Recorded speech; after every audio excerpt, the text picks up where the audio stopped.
Well, hello, everyone, and welcome back to another episode of the Ricecast.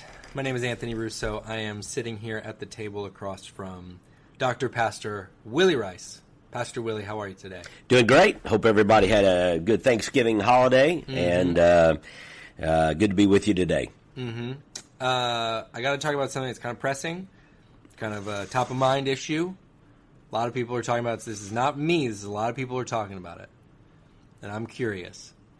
Were any pumpkin cookies made in the Rice household? And if so, is there a supply chain issue that they didn't make it into the office? There is a supply chain issue, which shall remain unnamed, and because that supply chain does have a name. We did make them in October. She made them in October, and then she hides batches so that they can be released at strategic times throughout November, and that on Thanksgiving there are actually a few remaining. Okay. And these, so they are dug out of various and sundry places. And as to why they were not brought into the office, I have really nothing except greed and avarice to blame. Gluttony and greed. November was kind of trucking along. I thought maybe they just haven't come out yet. You know how these things go. Of course, we're talking about Cheryl's famous pumpkin cookies. They're dynamite. Usually a few make it in. And then now Thanksgiving's come and gone, and I'm just starting to think we missed whatever happened. We missed it here in the office, and that's not me. That's not coming from me. These are anonymous sources I'm quoting on these questions. Well, as to the location, is there some buried somewhere that I can go that are still around? Well, define buried. Not accessible. They're gone, is what you're telling me. Yes, they are gone. Well, I do hope everybody had a happy Thanksgiving. That's a great point. I also want to ask you this question, Pastor. We just did the Come Before Winter message. Where does last Sunday's Come Before Winter rank in the all-time listings of Come Before Winter messages? I think you'd have to ask somebody else that. I enjoy doing it every year. I tell people, and I'm serious, so I'm sure there are people. They just are too nice to say. I'm very tired of hearing the message. If they are, I understand. I truly understand. And just, go home and listen to whoever that day. But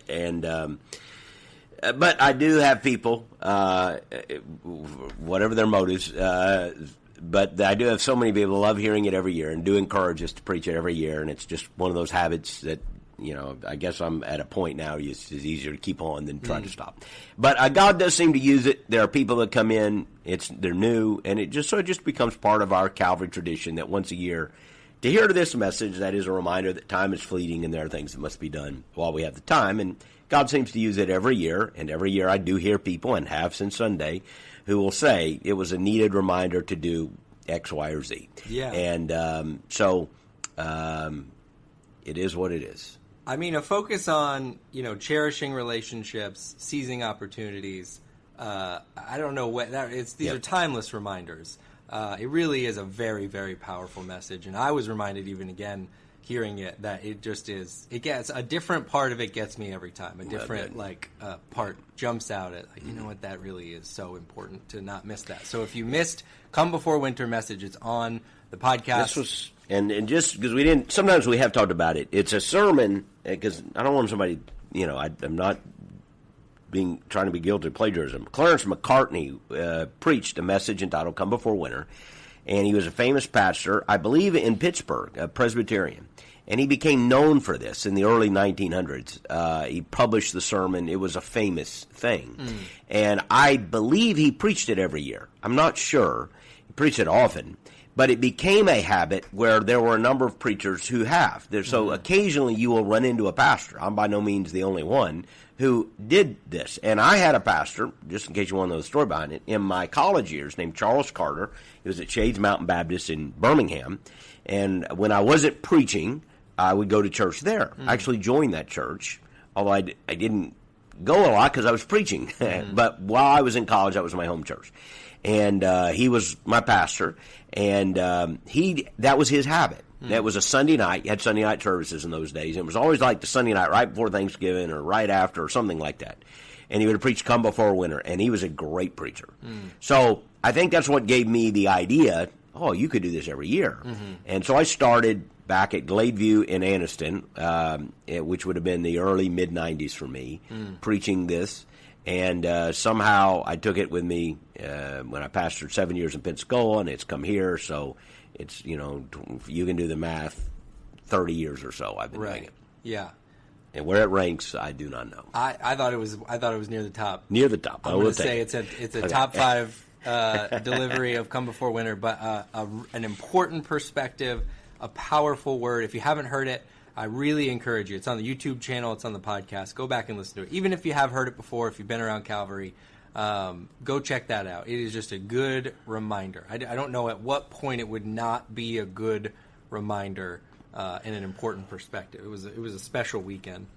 But it is true. We've done Thanksgiving, crossed off the list. We did Come Before Winter, and now we're all into Christmas, Pastor. It's all that's in front of us here to the end. It's Christmas. We're at it. And so I thought, what we need to do is we need to teach the people on the Ricecast some things. Okay. And so I thought a way we could do that is we'll do a little Christmas trivia here. Okay. I'm going to hit you with some trivia questions because people come to the Ricecast for a lot of things. They come for, obviously, sports updates, which we are intentionally not talking about football at any level. We're on a blackout of sports updates. We will talk about the international football as the U.S. men's team advances in the World Cup yesterday. Shouts out to campus pastor Riley Lester. Very excited. He's a soccer guy. Yeah. He's our one soccer guy, I think. I think the further that the U.S. team goes, the more it's soccer. We're going to keep making ground on making soccer. And the more the Bucs season goes, the more we will be talking about soccer. Yeah, again, we're not. There's a reason they're not getting sports updates today. There's not much good news to share. But let's go into Christmas here. I got some Christmas trivia question. The people come here, they want their sports updates. Sometimes we're talking about the weather if a hurricane's coming in. Yes. We've touched on fashion. And then the other thing they come is just for important knowledge that they need to gain. And so I want to hit them with some of that right now. Here you go, Pastor. Some Christmas trivia questions to ring in the season. In It's a Wonderful Life, what happened every time a bell rings? I don't know. It's a Wonderful Life. I have seen it. I'm not an expert on it. This is the one with Jimmy Stewart. Jimmy Stewart. Yeah, It's a Wonderful Life. Yeah, that was good. And a bell rings and something happens. I don't know. A child says, every time a bell rings. That's your clue. Nothing? Nothing. An angel gets its wings. An angel gets its wings, okay. Now, I don't know that you can tell I haven't watched the movie much, but I have watched it. I don't think that's biblical. Also. It is not biblical. I don't think that can be referenced. But I really appreciate the way you imitated the voice. That's my one kind of impression I can do. Okay, it was good. Jimmy Stewart. Okay. Let me tell you how useful that is in 2022 when most people don't even remember. All right, Pastor, that's a shaky start, but I think we're going to go up from here. Here's one. The first company to use Santa Claus in an ad. Coca-Cola. Coca-Cola. Boom. There it is. All right. Coca-Cola, first company to use Santa Claus in an ad. I'm a big Coke fan, always over Pepsi. That's a kind of a thing. Are you Coke or Pepsi? Do you do a Diet Coke? Diet Coke. Yeah, that's what I thought. Yeah. Okay, here's a tricky one. This one will be a fun trivia fact to have for all the listeners. Which popular Christmas song is actually written for Thanksgiving?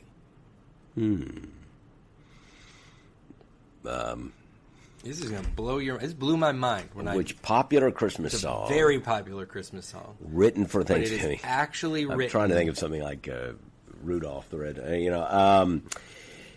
don't know. Any guess? Guess. I'll Be Home for Christmas. Ooh, that one would be... Because you're at Thanksgiving and you'll be home for Christmas. So you're commenting... Yeah, exactly. You're looking forward to the... Yes, all right, that's my guess. Quick before I answer, not enough people talk about how how frustrating that song really is when he says, "I'll be home for Christmas. I'll be home for Christmas," and then at the end he says, "If only in my dreams." Right. Yeah. When you know there's a host trying to plan the dinner, going, It's a Thanksgiving song. "So are you home for Christmas or are you not?" What do you mean, if only in your dreams? Not committal. Popular Christmas song written for Thanksgiving is Jingle Bells. Fascinating. Jingle Bells was actually written for Thanksgiving. And it's all very wintry, so I don't know. It could be. Yeah, there you go. I don't know how to argue for or against. All right, I'm going to give you one more here.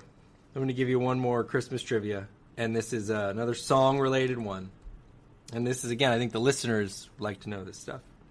What is the best-selling Christmas song ever? Best-selling Christmas song. I was, I was wondering if, "I'll Be Home for Christmas" has been, one of the most recorded songs ever I heard. So I'm assuming that's not the answer. The best-selling Christmas song ever. Is that it? How about Silent Night? I'll just go with Silent Night. That's a fine guess. White Christmas by Bing Crosby. Oh, wow.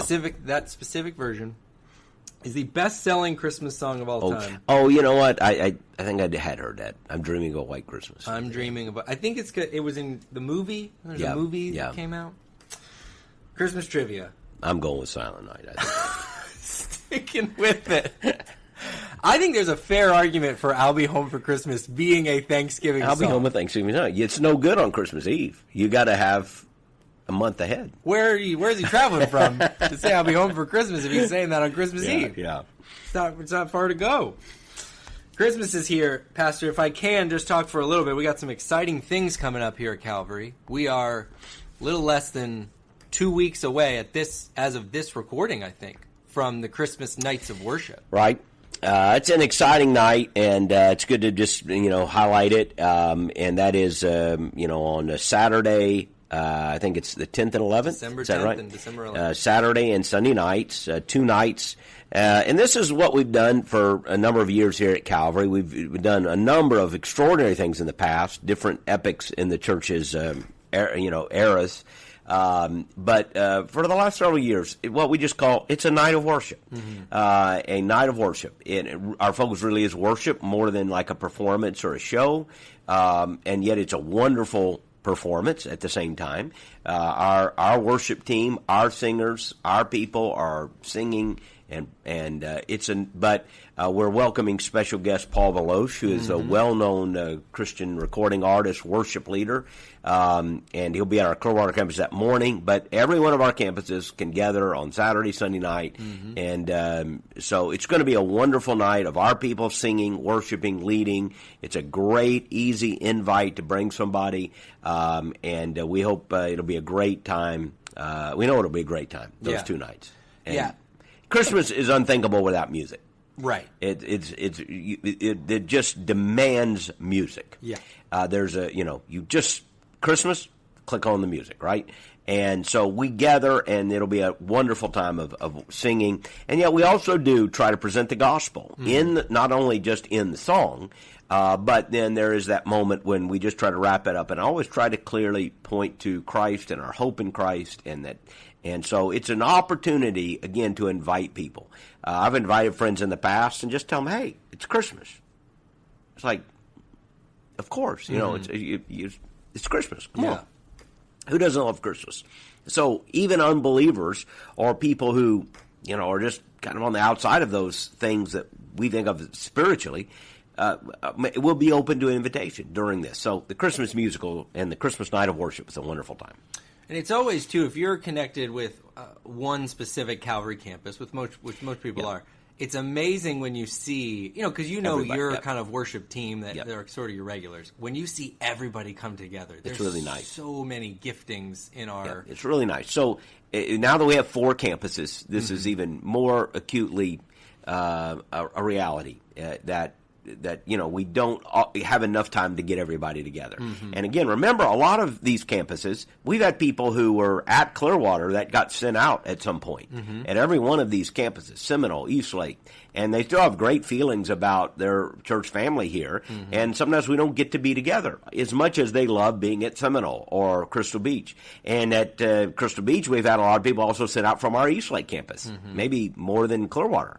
And yet they still have great feelings for their friends they don't now get to see. They've been sent out, and they're reaching their communities. So these nights give us a chance really to gather as one church family, and it's like a reunion. And we got to do this at Thanksgiving. It was a wonderful time for our Thanksgiving communion service, a tremendous crowd and a great spirit.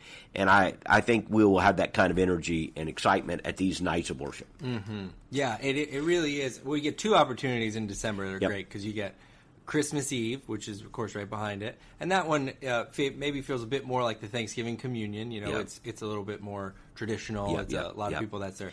But the Christmas nights of worship, it's fun. There's a lot of visual stuff going on. It's you don't want to miss it. But then, of course, Christmas Eve right behind that. And, for so many people, it's the favorite service of the year is Christmas Eve. There's just something about Christmas Eve. And we have one service on the 23rd. We'll just pretend it's, once the sun goes down, we'll use the Jewish calendar and it's Christmas Eve. And because we do that, because there are some people that on Christmas Eve, their day is just absolutely flat out booked or something with various family obligations and so forth. Others who want to volunteer on Christmas Eve. So we do a service at the Clearwater campus on the 23rd. It's a Christmas Eve service.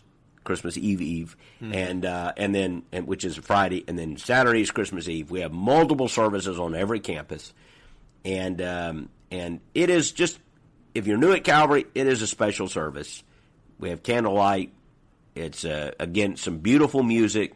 It has a formal kind of sacred feel on Christmas Eve, which just it feels right, and it's just one of the favorite moments of the year. And when we have the candles lit, and we've shared the gospel, and we've prayed, and we've sung, and then we sing Silent Night, knowing we'll go into Christmas evening. I don't know anything to describe it. It's really a special moment. And we look forward to it. And, it wasn't long ago, it was 2 years ago, we couldn't even gather on Christmas Eve because of COVID spikes that were going on, and it was just really difficult. We had our team was affected a great deal that year. So we were able to do it, of course, last year, and but it's, I just don't know that I'll ever take it for granted again. Yeah. I don't know I'll ever take it for granted again. So I hope we'll have great crowds. Again, you can check our website for all the schedules at each campus. That's at each campus, and it will be a very, very special time. It's so fun. And again, just to kind of walk back through some of that, you can get all that information at calvary.us/Christmas, which I'll put in the show notes of the podcast if you want to just click on it there. But that Christmas night of worship is all campuses coming together at Clearwater, and then the Christmas Eve services all on the individual campuses. They're both really special, and I hope that you can make plans to be involved with both of them. And then I also just want to make sure everybody knows we are going to have service on Christmas Day, which is the 25th. It will be different than the Christmas Eve services. And we know that for some people, this is a no-guilt thing. No, we're not getting on a high horse here because there's a lot going on. You may want to come on Christmas Eve and then you're with your family and things on Christmas Day. We understand that. But it is the Lord's Day, our day of worship. And the reason we gather is because Jesus was born. And so there are many, many people absolutely want to gather at church on Christmas morning. So at every one of our campuses at 10:45, we're just having one service, not two. Again, this is all online, but it's at our 10:45 service. We'll stay at 10:45, and we just won't have a 9 o'clock service, one service. No other activities, pretty much, like no groups and other things. But we will gather at our campuses, 10:45. We'll be done before noon.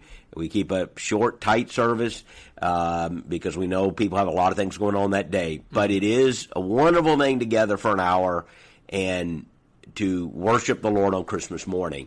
And, again, no guilt because I know a lot of people have things going on. But I can tell you, having done this before, it is a special time.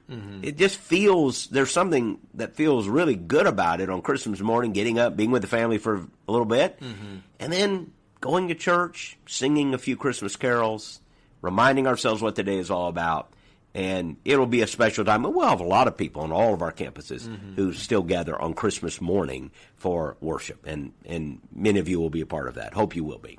Yeah, especially if you've got kids. By 10:45, you've been up for 5 hours. You've got half the day done. It's 10:45. Why not? Get out of the house and do something. No, and I was just thinking, getting stuff ready for our whole schedule.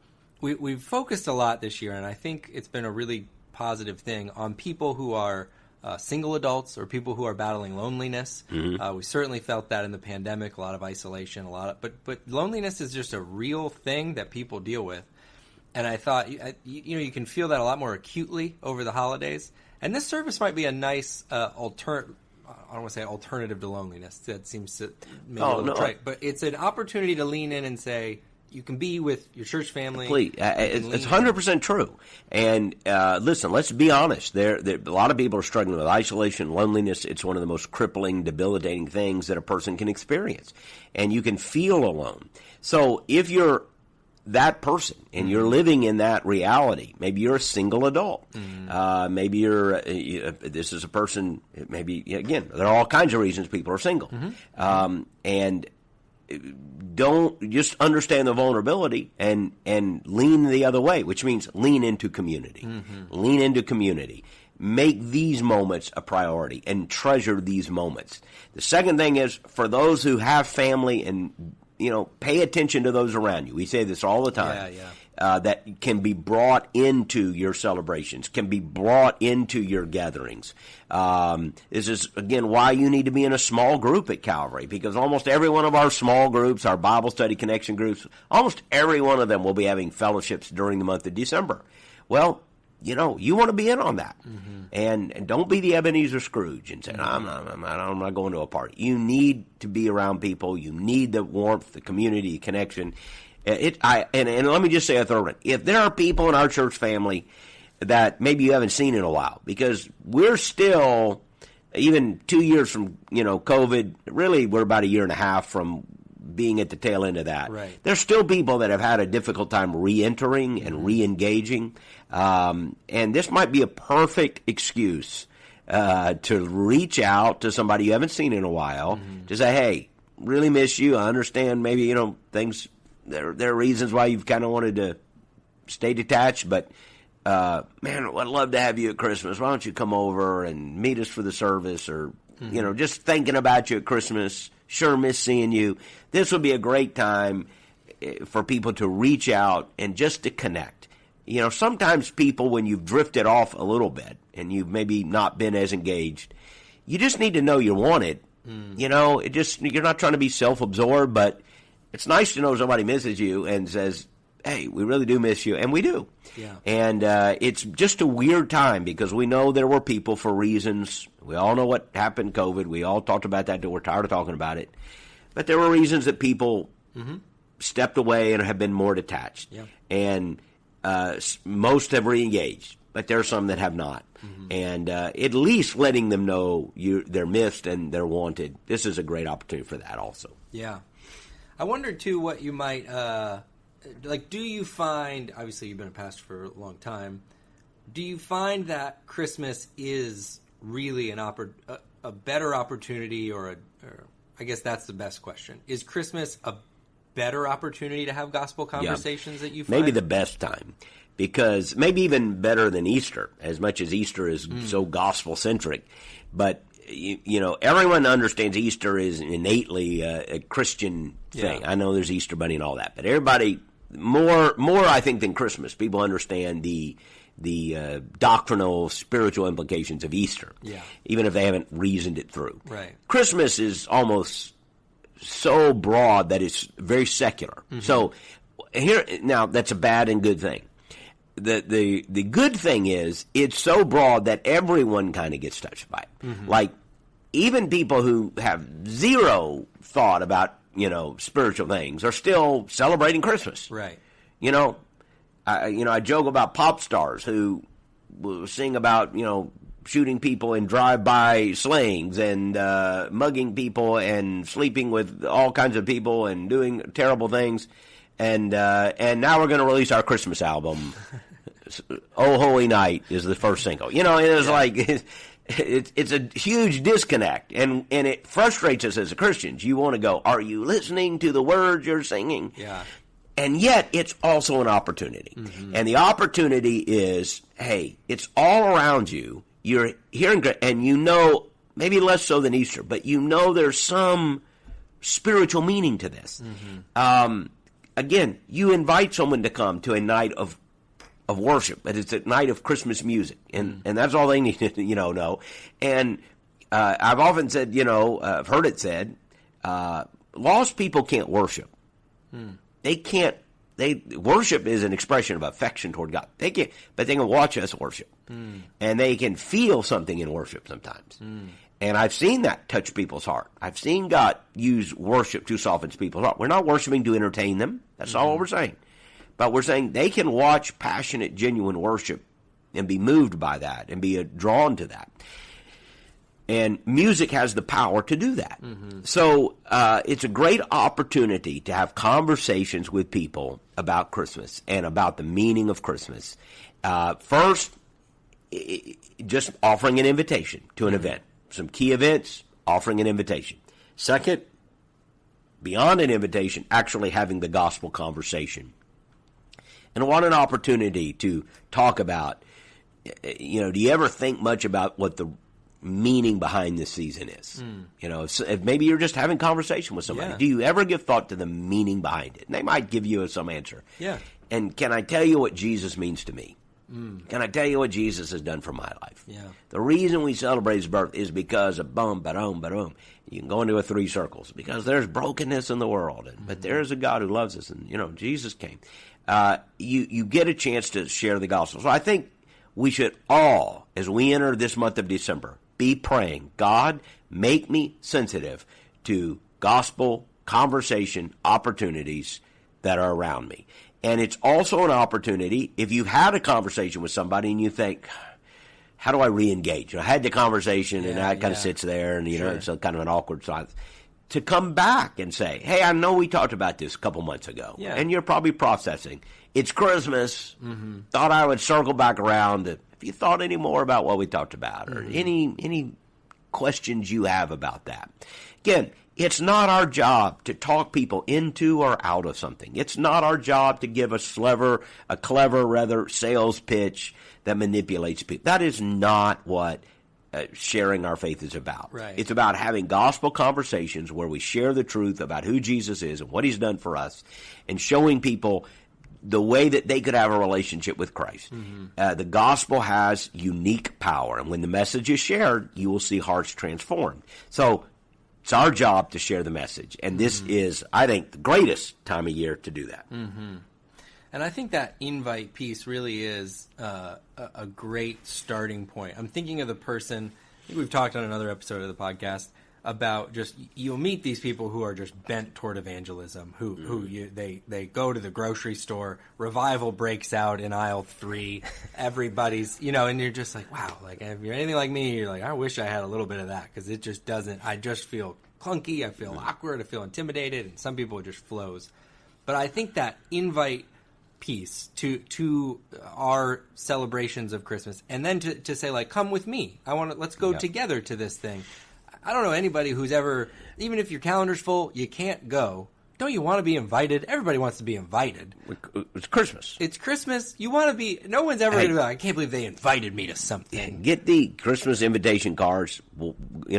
I had a great idea yesterday. A pastor shared with me, Jay Huddleston up in First Baptist Newport Richie. I'll give him a shout out. Jay was here for a pastor's network we have, and he had a great idea we need to maybe use one year. And he and his wife, and they do this at their church, First Baptist Newport Richie, little cards, invitation cards, but they put them on poinsettias, and it connects to the meaning. There's a meaning of a poinsettia. Yeah.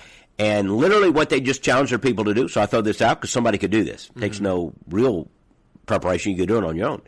Is they just challenge everybody, go find 5 neighbors in your street that you see, maybe you haven't met, maybe you've met but you haven't engaged much. Perfect time of year. Take a little poinsettia gift. Say, I wanted to bring you a gift. Who doesn't want a poinsettia at Christmas? You see it everywhere. Has a little card. I thought, That's a fantastic idea. Maybe one year we'll encourage that across the whole church family. Yeah. But anybody could just do that. Right. There are all kinds of opportunities. Like you said, who doesn't want a poinsettia? Who wouldn't want to be invited? And who knows? It might be the thing that opens a door. And let me let you in on gospel conversation. Almost everyone feels scared and awkward. You know, you joke about the guy with revival on aisle 3, and there's a few of those, but there aren't many of those. I don't see much revival breaking out on aisle 3 these days. There are those guys. I do meet them, but listen, most of us feel awkward. Yeah. J.D. Greer described evangelism as two nervous people having an awkward conversation. And it's a great definition. Yeah, two nervous people having an awkward conversation. But it's worth it to try. And you never know what's going on in someone's life. And again, a simple invitation, if there's an interest there, if there's an openness there, that could lead to a brief gospel conversation about why Jesus matters to you. And you can always offer to pray for people. There's just so many opportunities. And I think Christmas gives you kind of the perfect covering. Yeah. Hey, it's Christmas. I want to come by, offer you a gift. Maybe it's a plate of cookies and a little card with your family's name and a contact. We would love to pray for you. If there's any way that we can pray for you, we're Christian people, we're praying people. We'd love to pray for your family. Is there any way I can pray for you? These are the kinds of things that can open doors, and you can find out maybe where God is working. But we have to try, don't we?